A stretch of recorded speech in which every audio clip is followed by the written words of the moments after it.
estaremos predicando circuncidado en el corazón por el Espíritu de Dios.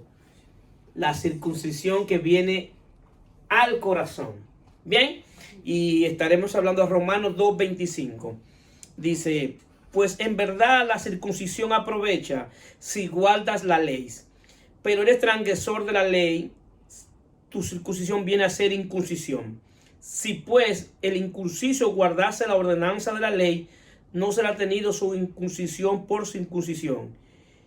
Y el que físicamente es incursiso, pero guarda perfectamente la ley, te condenará a ti. Con la letra de la ley y con la circuncisión eres transgresor de la ley.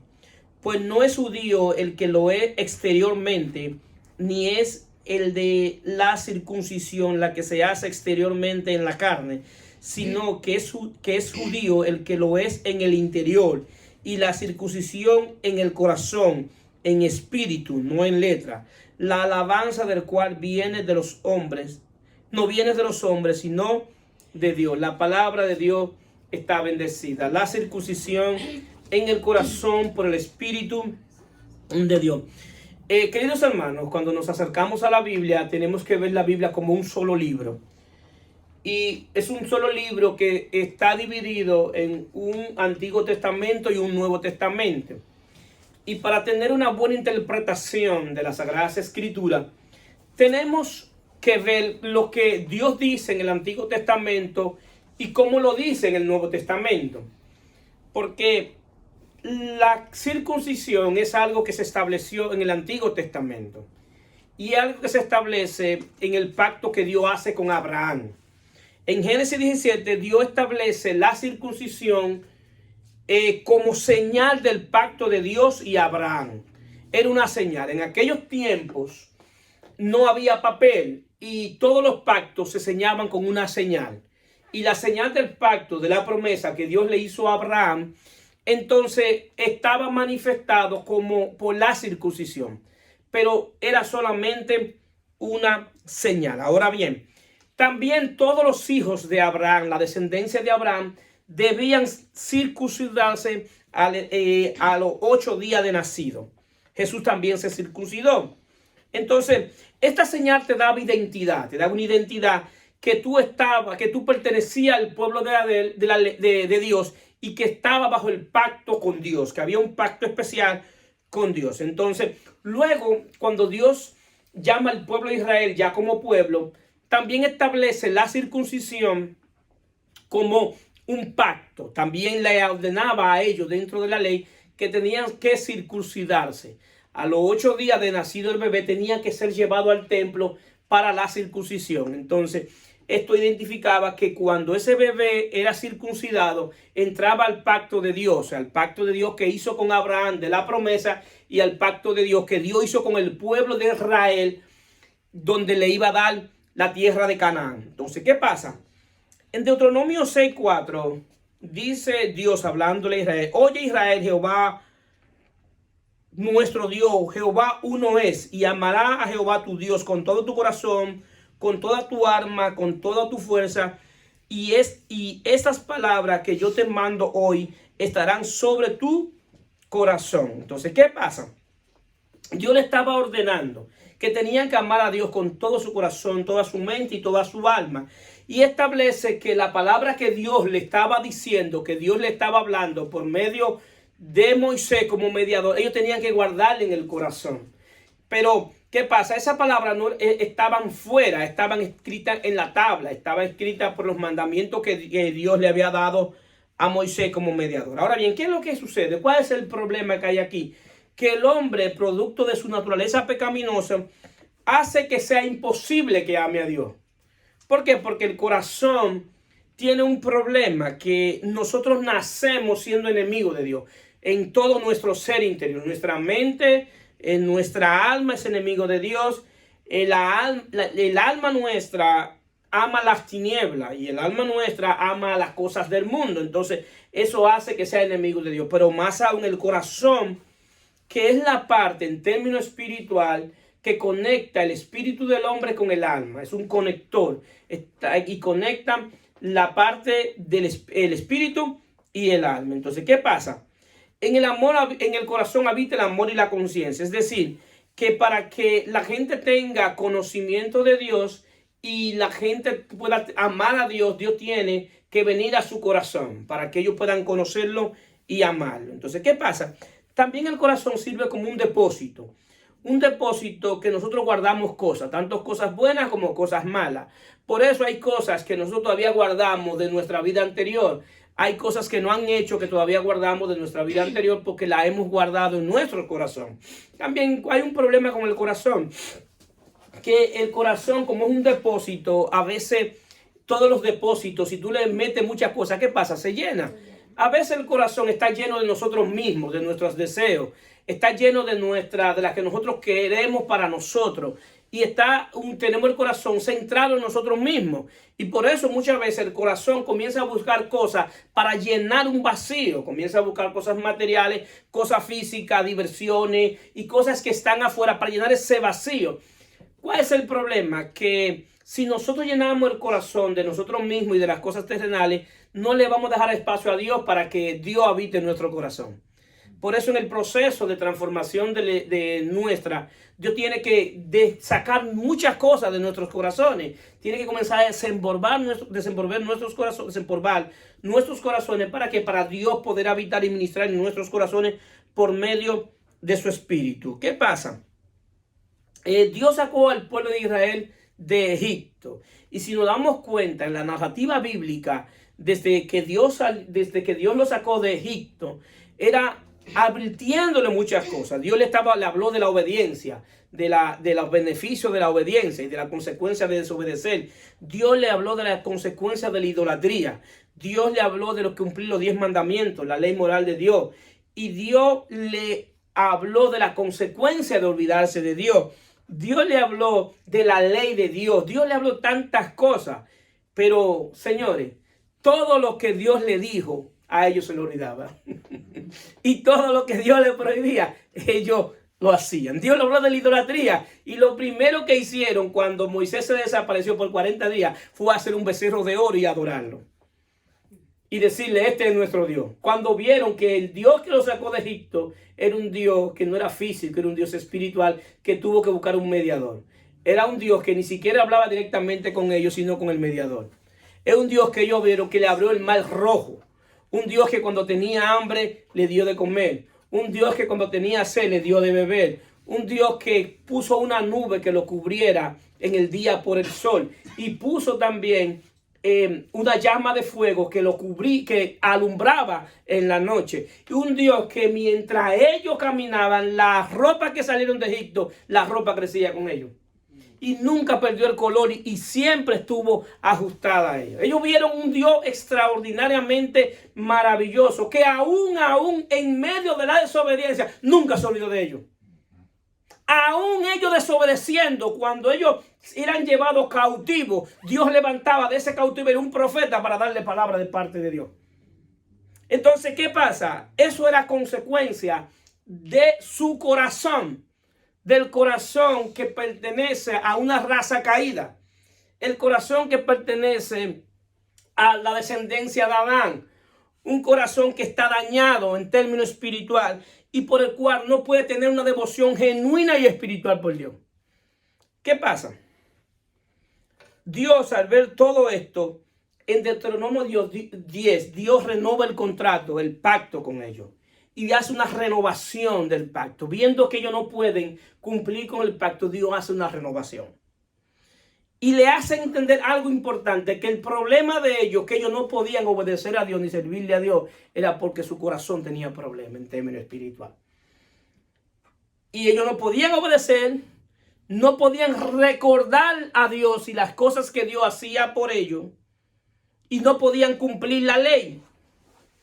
Entonces en Deuteronomio 10:16, Dios le dice, circuncidad pues el prepucio de vuestro corazón y no endurezcad más vuestra cerviz.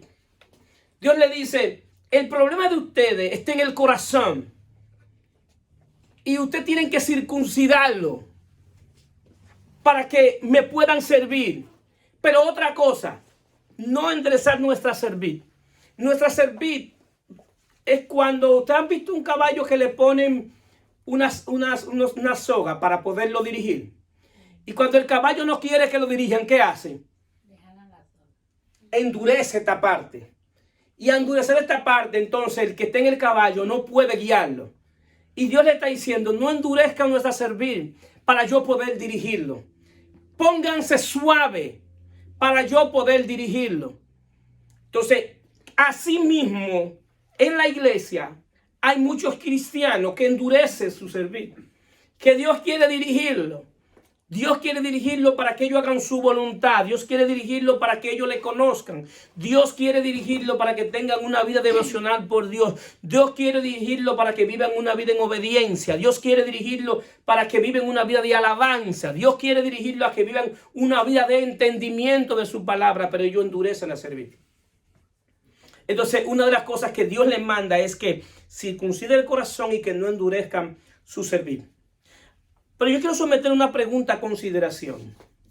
Dios le está mandando a que se haga una circuncisión en el corazón. Vamos a trasladarlo esto en términos físicos para que podamos entender. ¿Un cardiólogo puede hacerse él mismo una operación de corazón? No. Entonces, ¿ellos podían obedecer la ley sin un corazón circuncidado? No. Entonces, me llama la atención, ¿por qué Dios les manda que hagan algo que ellos no pueden hacer?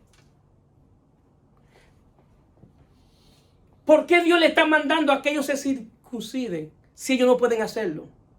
Simple y sencillamente para que ellos reconocieran su incapacidad de servirle a Dios y entendieran que necesitaban un Salvador.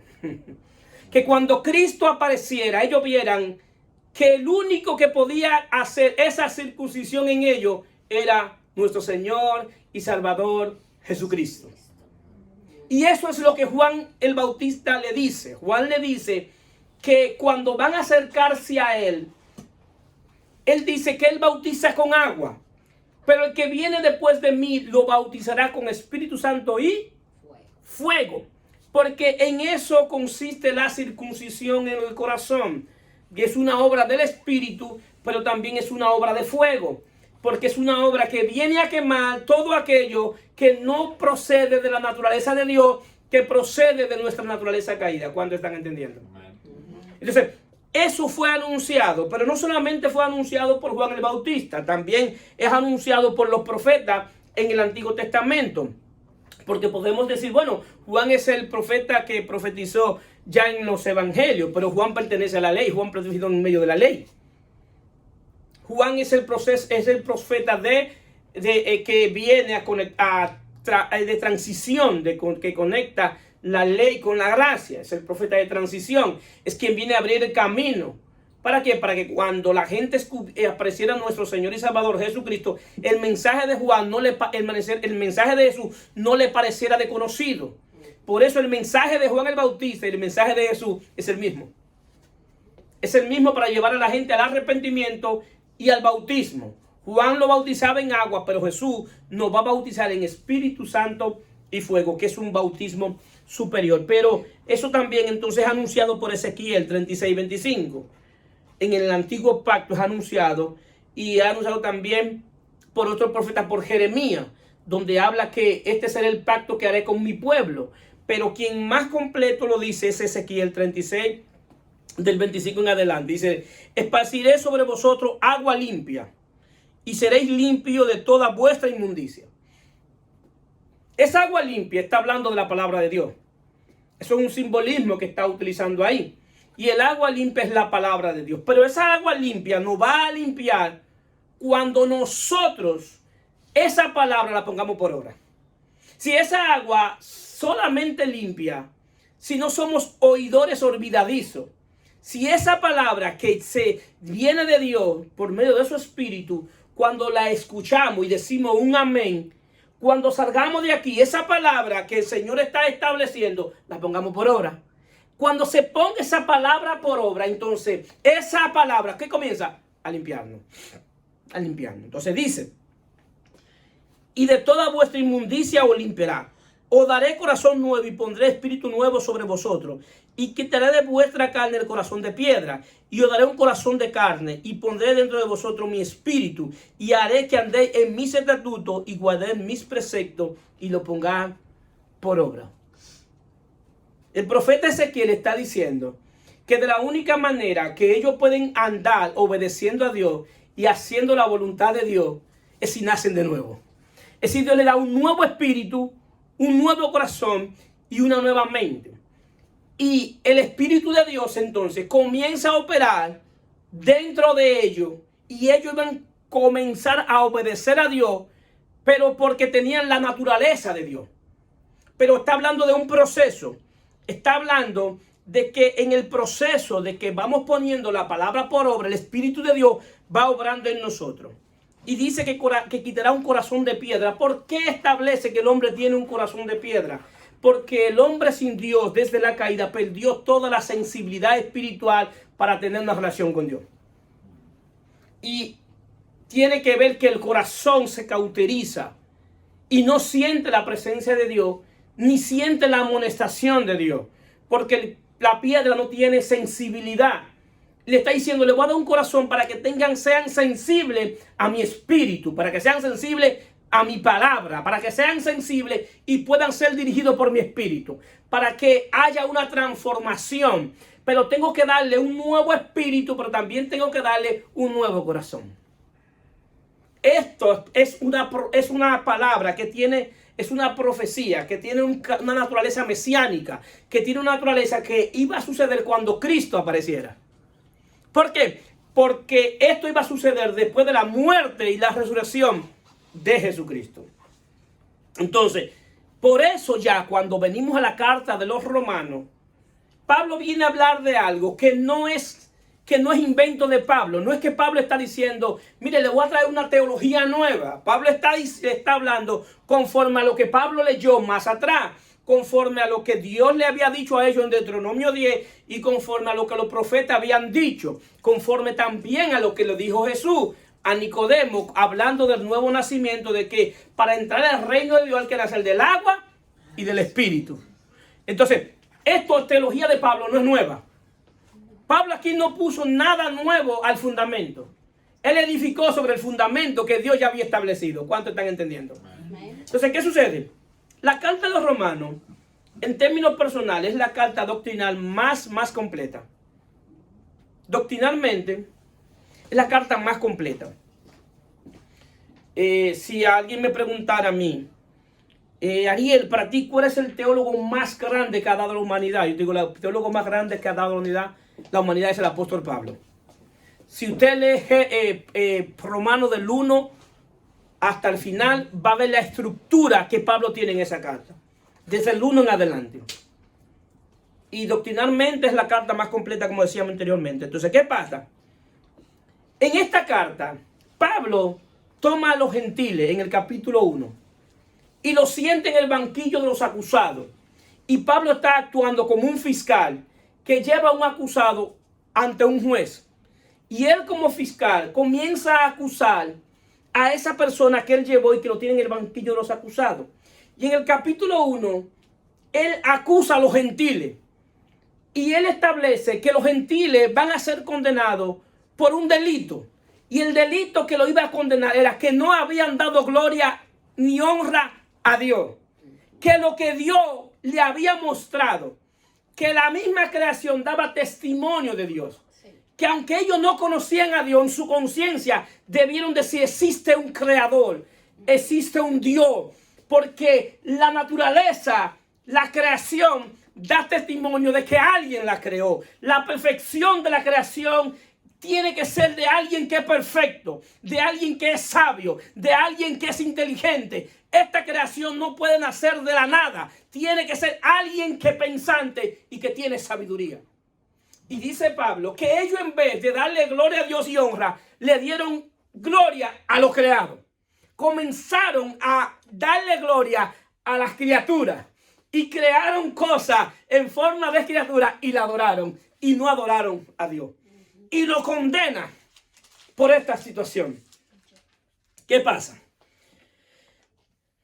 Había un asunto que en el capítulo 2 Cualquier judío que leyó esa carta, cuando ve el capítulo 1 o la primera parte, dice, wow, Pablo sí fue fuerte, condenó a los gentiles. Pero cuando Pablo termina con los gentiles, dice, ahora yo tengo otro acusado, que son los judíos. Vengan los judíos y siéntense, que también a ustedes los voy a acusar. Porque no solamente los gentiles son culpables. Ustedes, que son el pueblo de Dios, que Dios lo eligió, que son descendientes de Abraham, son culpables también. Y le dice, ustedes, siendo judíos, ustedes que estaban en el pacto de Dios por medio de Abraham, ustedes que guardan la ley, ustedes que hacen la circuncisión, ustedes también son culpables. Porque ustedes están descansando en la circuncisión. Ustedes están descansando en sus obras. Ustedes están descansando en lo que ustedes hacen por Dios. Entonces, eso es lo que lo condena. Que están reposando en sus obras. Y ustedes están descansando en la circuncisión. Y no se han dado cuenta que la circuncisión que Dios estableció en el Antiguo Testamento era simple y llanamente una señal del pacto. Y nunca vieron el espíritu del mandamiento. Y el espíritu del mandamiento era que ellos sean una raza diferente. Que sean una raza que dieran testimonio de que ellos le servían al Dios viviente. De que dieran testimonio de que ellos le servían al Dios verdadero. Que las demás naciones, al verlo a ellos, quisieran ese Dios. Porque iban a ver que ese Dios era diferente. Es decir, que ellos querían dar testimonio, tenían que dar testimonio de que verdaderamente estaban en el camino correcto. Y vieron la circuncisión como algo literal y no vieron el espíritu de la circuncisión. Y Pablo lo condena. Y por eso Pablo comienza en Romanos 1:16, dice, porque no me avergüenzo del evangelio, porque es poder de Dios para salvación a todo aquel que cree. Al judío primeramente le está diciendo, ustedes necesitan de Jesucristo. Para ser salvos necesitan de Jesucristo.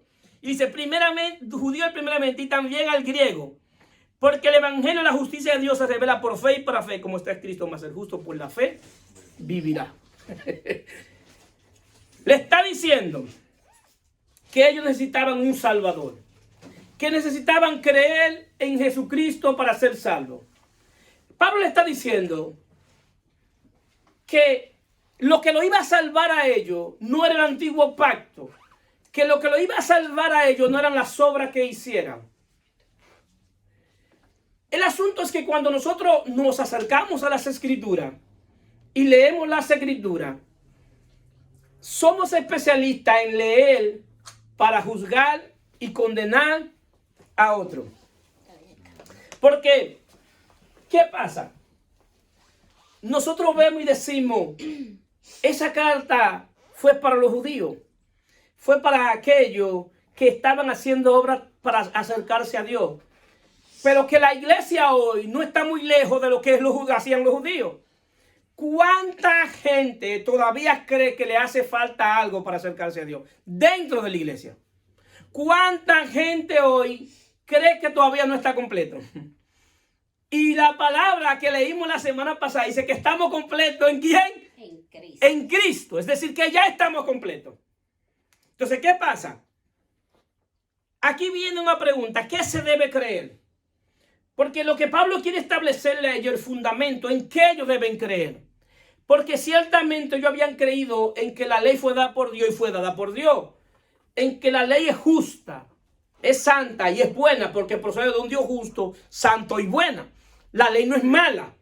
El problema es el hombre, la naturaleza pecaminosa del hombre, que no puede vivir bajo la ley porque el hombre manifiesta todo lo que se le prohíbe. Entonces, Pablo quiere establecer en qué se debe creer. Y quiere establecer que se debe creer en que Jesucristo murió por todos los pecadores. Y que ellos, aún guardando la ley, eran tan pecadores como los gentiles. Que el guardar la ley no le eximía de ser pecadores. Entonces, le está diciendo, ustedes necesitan reconocer a Jesucristo y creer que Jesucristo también murió por ustedes. Y también debe creer que Jesucristo resucitó por ustedes. El peligro más grande que yo he podido notar no está en un no creyente. No está en ese. El peligro más grande es alguien que cree que está en la verdad y está en la mentira. Porque el no creyente un día se puede arrepentir y venir a servirle a Dios. Pero el que cree que está en la verdad y está en el error y está en la mentira, nunca se va a arrepentir y va a seguir en el error. Entonces, ¿qué sucede? Por eso es necesario tener el fundamento claro de lo que es el evangelio. Y por eso se debe establecer que para que se ande en vida nueva, debe haber un arrepentimiento para vida. Debe haber fe salvadora y obediencia. El arrepentimiento para vida se da cuando nosotros ponemos la mirada y entendemos con todo nuestro corazón que el único medio de salvación que hay es Jesucristo. Si establecido en nuestro corazón que no hay nadie que me pueda salvar, que el único que me puede salvar de mi condición espiritual es mi fe en Jesucristo. Y viene entonces esa fe salvadora, que es la fe que es don de Dios, según Efesios capítulo 2, y me regala ese don, esa fe como un don. Y esa fe hace que yo ande en obediencia. Porque el arrepentimiento, la fe y la obediencia van de la mano. ¿Qué sucede? El gran dilema desde la caída del hombre es cómo Dios hace justicia. Y el primero y la gente siempre ha creído que el hombre puede alcanzar la justicia de Dios por lo que hace por Dios. Y Dios le está diciendo a través del evangelio que la justicia de Dios es por medio a la fe. Punto. Que la única manera que Dios hace justicia es por creer en lo que Él ha hecho en la cruz por todos nosotros. Y que de la única manera que podemos servirle a Dios es si tenemos vida en el Espíritu. Entonces, después de la justicia de Dios por medio de la fe, lo que se nos otorga es vida en el Espíritu para vida eterna. Y nos da lo que se llama un nuevo nacimiento. Desde entonces, el Espíritu de Dios comienza a trabajar en nuestro espíritu y desde nuestro espíritu comienza a ministrar nuestro corazón. Eso lo explica Tito 3:4. Dice, pero cuando se manifestó la bondad de Dios, nuestro Salvador, y su amor para con los hombres, nos salvó no por obra de justicia que nosotros hubiésemos hecho, sino por su misericordia, por el lavamiento de la regeneración y por la renovación en el Espíritu, el cual derramó en nosotros abundantemente. Ninguno que haya nacido de nuevo tiene el Espíritu en escasez. Abundantemente. Lo dice las Escrituras, el cual derramó en nosotros abundantemente por Jesucristo nuestro Salvador. Está diciendo que fue por los méritos de Cristo, por lo que Cristo hizo por nosotros, fue derramado el Espíritu Santo en nosotros. Entonces, ¿qué sucede? Desde ahí el Espíritu de Dios comienza a hacer una operación en nuestro corazón. Es decir, Dios entra a nuestro espíritu, pero de nuestro espíritu comienza a ministrar para hacer una operación en nuestro corazón. Para circuncidar nuestro corazón. Para quitar ese corazón viejo y poner un corazón nuevo. Y la manera que Él lo hace es circuncidándolo. Es parecido a lo que es la circuncisión del propucio del hombre, que tiene una telita. Vean, y se le quita esa telita. El corazón tiene como una telita también, que lo cubre. Y hay que quitarle esa telita. Entonces, se da cuenta que Dios usa símbolos para explicar cosas espirituales. Y lo que Dios le estaba diciendo era que la importancia no era la circuncisión que le dio en el antiguo pacto, que lo importante era la circuncisión que se venía a hacer por medio del Espíritu de Dios en el interior del hombre. ¿Por qué? Porque el hombre no circuncidado en el corazón no puede tener una vida devocional por Dios. no puede obedecer a Dios. No puedes reconocer la grandeza de Dios. No puedes recordar las grandes maravillas que Dios ha hecho por él. Nosotros tenemos que adorar y glorificar a Dios por todo, pero si nosotros hiciéramos todos los días una retrospección y mirar todo lo que Dios ha hecho por nosotros, deberíamos estar adorando 24/7. Eso es cierto. No hay manera de que nos callemos. Si viéramos la maravilla que Dios ha hecho con nosotros. Y no solamente al llegar al Evangelio. Antes de llegar al Evangelio ya Dios estaba obrando con nosotros. Ya Dios nos estaba persiguiendo. Ya Dios andaba atrás de nosotros. Si nosotros analizáramos y pensáramos de cuántas cosas Dios nos ha librado, debiéramos decir, wow, wow, wow. La verdad que Dios ha tenido misericordia conmigo. La verdad que Dios ha sido bueno. Maravilloso. Y a veces aún nosotros con el corazón circuncidado se nos olvida la maravilla de Dios. Y vienen los procesos y nos olvidamos del Dios que nos sacó, de que nos ha ido sacando a través del tiempo de los procesos. Entonces, ¿qué sucede? Hay una parte importante en el aspecto de la operación del Espíritu en la circuncisión, que es lo que establece Hechos 3:19. Dice, así que arrepentido y convertido, para que sean borrados vuestros pecados, para que venga de la presencia del Señor tiempo de refrigerio. Aquí viene otra parte, que me están diciendo que tengo que arrepentirme, que tengo que cambiar mi manera de pensar, pero que también debo convertirme. ¿Por qué? Porque si no hay arrepentimiento, no hay conversión. Porque el arrepentimiento y la conversión son parte de la transformación del corazón. Y me están mandando a hacerlo. Pero ya me están mandando a hacerlo en el nuevo pacto.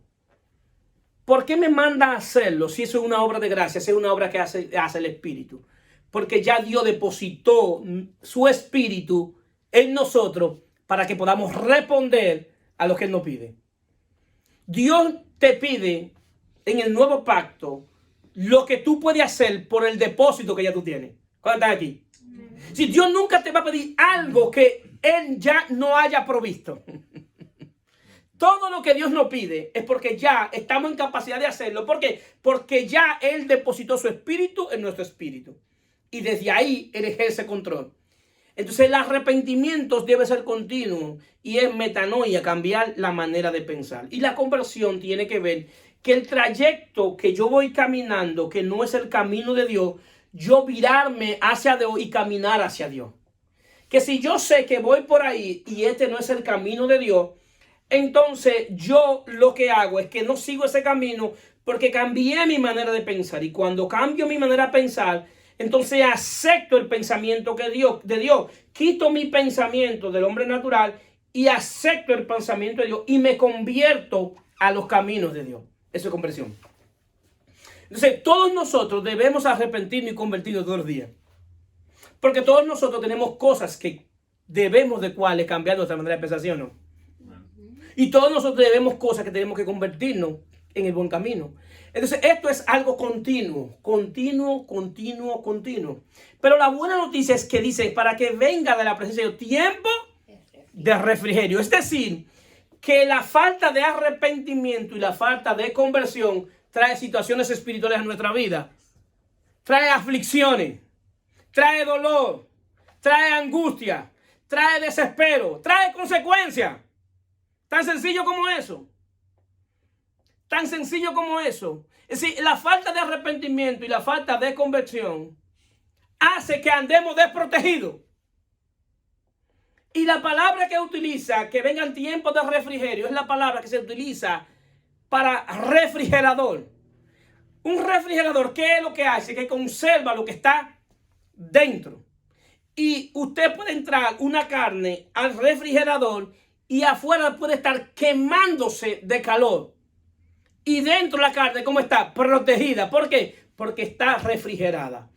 Ese es el concepto que Pablo maneja. Dice que nosotros debemos arrepentirnos y convertirnos. ¿Para qué? Para que estemos refrigerados en Dios. Conservados en Dios. lo que está diciendo que Dios no te garantiza que te va a guardar si tú no andas por los caminos de Él. ¿Cuántos están aquí? ¿Se dan cuenta lo serio que es esto? Sí, Dios se compromete a que vengan tiempos de refrigerio si hay arrepentimiento y conversión continua. Si no, Él no está comprometido a hacerlo. Entonces, ¿qué sucede? Esto es una obra. Hay dos pensamientos teológicos fuertes que no se ponen de acuerdo. Que es el pensamiento que, vamos a decirlo así, de que viene del calvinismo, que establece que el hombre no tiene participación en su salvación, que es la gracia de Dios que hace que el hombre se salve. Y el pensamiento arminiano, establece que el hombre es que decide su salvación. Y ese, desde la fundación de la iglesia, después de los padres apostólicos, que murieron los apóstoles y murieron los padres apostólicos y los reformadores de la iglesia, ha habido ese conflicto. Y el conflicto principalmente está en que no saben dónde termina la soberanía de Dios y dónde empieza la responsabilidad del hombre. Ese es el problema. Que no hay un punto donde dice, bueno, hasta aquí terminó Dios y aquí terminó el hombre. La conversión es un acto de gracia que solamente se puede hacer por medio del Espíritu Santo. Pero el Espíritu Santo viene a ¿qué? A convencernos de pecado, de justicia y de juicio. Cuando Él te convence de que eso está mal, ¿cuál debe ser nuestra respuesta a eso? Arrepentirnos. Y ahí es que interviene nuestra voluntad. Es decir, que es una obra de gracia, pero también interviene mi voluntad. Porque Dios no hace robot, ni nos ha llamado que le sirvamos como robot. Dios nos llama a que le sirvamos, pero cuando tenemos capacidad de servirle, es cuando interviene nuestra voluntad, cuando en verdad yo quiero hacerlo. Cuando yo digo, en verdad yo necesito servirle a Dios. Alguien que no reconozca que necesita cambiar, arrepentirse y convertirse, nunca va a entender este aspecto. Eso tiene que ser que nosotros nos pongamos nosotros mismos en el espejo y decirnos, yo necesito cambiar. Yo necesito, Señor, que tú me ayudes. Dame entendimiento. ¿Para qué? Para que en verdad venga lo que es la circuncisión del corazón. Entonces, ahora bien, en la Biblia hay una relación entre el corazón y la mente. ¿Por qué? ¿Cómo así? Muy sencillo. La Biblia a veces cuando habla de corazón está hablando de la mente y cuando habla de la mente está hablando del corazón. Y a veces lo usa de manera intercambiable. ¿Por qué? Porque hay una correlación bien importante. Y es la parte que tiene que ver con la conversión, tiene que ver con el entendimiento. Pero nosotros podemos entender cuando leemos las Sagradas Escrituras, ¿sí o no? Si usted no lee las Escrituras no va a poder entender. Por eso Pablo dice, Efesios 3:4, leyendo lo cual podéis entender cuál sea el conocimiento en el misterio de Cristo, misterio que en otras generaciones no se dio a conocer a los hijos de los hombres, como ahora es revelado a sus santos, apóstoles y profetas por el Espíritu. Pablo está diciendo que cuando él lee, él puede entender, porque a él se le reveló el misterio del conocimiento de Cristo. Le está diciendo que ya Cristo no es un misterio, que el misterio estaba escondido en los siglos en Dios, pero que ahora ya ha sido revelado. Es decir, que ahora yo puedo entender cuando lea las Escrituras viendo a Cristo. Simple. Que cada vez que yo vaya a leer sea viendo a Cristo y no viendo a Cristo como un misterio. Si alguien se queda en el Antiguo Testamento, lo cual se debe predicar, y se queda ahí y no conecte el Antiguo Testamento con el Nuevo, entonces la gente se va a quedar sin entendimiento. Porque lo que Pablo quiere es que lo que tú busques del Antiguo Testamento lo traiga al Nuevo Testamento y que eso te revele qué está revelando Dios de Cristo. ¿Cómo están aquí? Entonces, ese es el asunto. El asunto es que el arrepentimiento, la conversión y la circuncisión del corazón comienza cuando yo comienzo a convertirme a Cristo. Pablo lo dice de esta manera. Porque el pueblo de Israel se quedó en lo viejo. Y Pablo dice que ellos se quedaron en lo viejo porque cada vez que leía las escrituras lo veía con el velo de Moisés. Y se quedaron en lo viejo y no vieron lo nuevo. Eso no es nuevo. Por eso hay mucha gente todavía que está en lo viejo y no ha entrado en lo nuevo. Y Pablo dice así, 2 Corintios 12, 17. Así que teniendo tal esperanza usamos de mucha franqueza. Y no como Moisés, que ponía un velo sobre su rostro, para que los hijos de Israel no fijaran la vista en el fin de aquello que había de ser abolido. Pero el entendimiento de ellos se le embotó, porque hasta el día de hoy, cuando leen el antiguo pacto, le queda el mismo velo no descubierto, el cual por Cristo he quitado. Y aún hasta el día de hoy, cuando se leen a Moisés, el velo está puesto sobre el corazón de ellos. Pero cuando se conviertan al Señor, el velo se le quitará. Porque el Señor es el Espíritu, y donde está el Espíritu del Señor, allí hay libertad. Pablo está diciendo que la manera de que nosotros podamos ser circuncidados en el corazón es que cuando vayamos a las Escrituras y veamos a Cristo y nos convertamos a Él. Es decir, ¿qué es lo que nosotros debemos hacer? Es convertirnos a Cristo. Ver a Cristo a través de las Escrituras. ¿Para qué? Para poder llevar una vida como Dios nos manda. Para poder llevar una vida devocional a Dios y una vida que agrademos a Dios. Y en la libertad del Espíritu, el Espíritu de Dios va a hacer la circuncisión de nuestros corazones para que nuestros corazones puedan alabar y glorificar a Dios. No entiendo, viendo las Escrituras, cómo hay tanta gente que quieren volver al judaísmo. Quieren volver atrás. Si tan sencillo como esto, que ahora nosotros tenemos en nuestro espíritu, el Espíritu de Dios, y hoy el Espíritu de Dios puede dirigirnos, hoy el Espíritu de Dios puede ayudarnos a arrepentirnos y a convertirnos a Cristo, para que la imagen de Cristo esté en nosotros, para que verdaderamente haya una devoción por Dios y no le sirvamos a Dios a través de ritos, obras y ceremonias, que le sirvamos a Dios porque Dios ha derramado su corazón, su espíritu abundantemente en nuestro corazón, y hoy podemos amarle y conocerle. Amarle porque Él nos amó primero. ¿Por qué? Porque en el antiguo pacto ellos no podían amarle porque tenían un corazón que estaba dañado por consecuencia del pecado.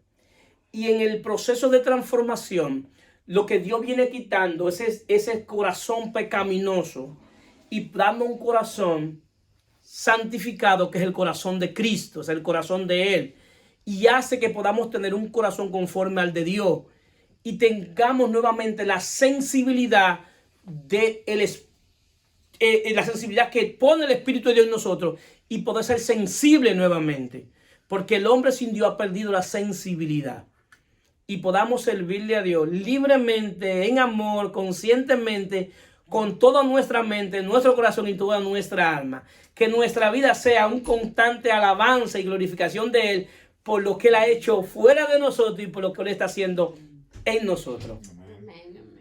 Esto es algo, señores, maravilloso y extraordinario. Y ahí es que, verdad, vamos a poder entender lo que hemos recibido, la abundante riqueza de su gracia para con nosotros en Cristo Jesús. Bendito sea Dios en Cristo. ¡Aleluya! Gloria a Dios. Se pueden poner de pie. Bendito Dios. Gracias, Jesús. Aleluya.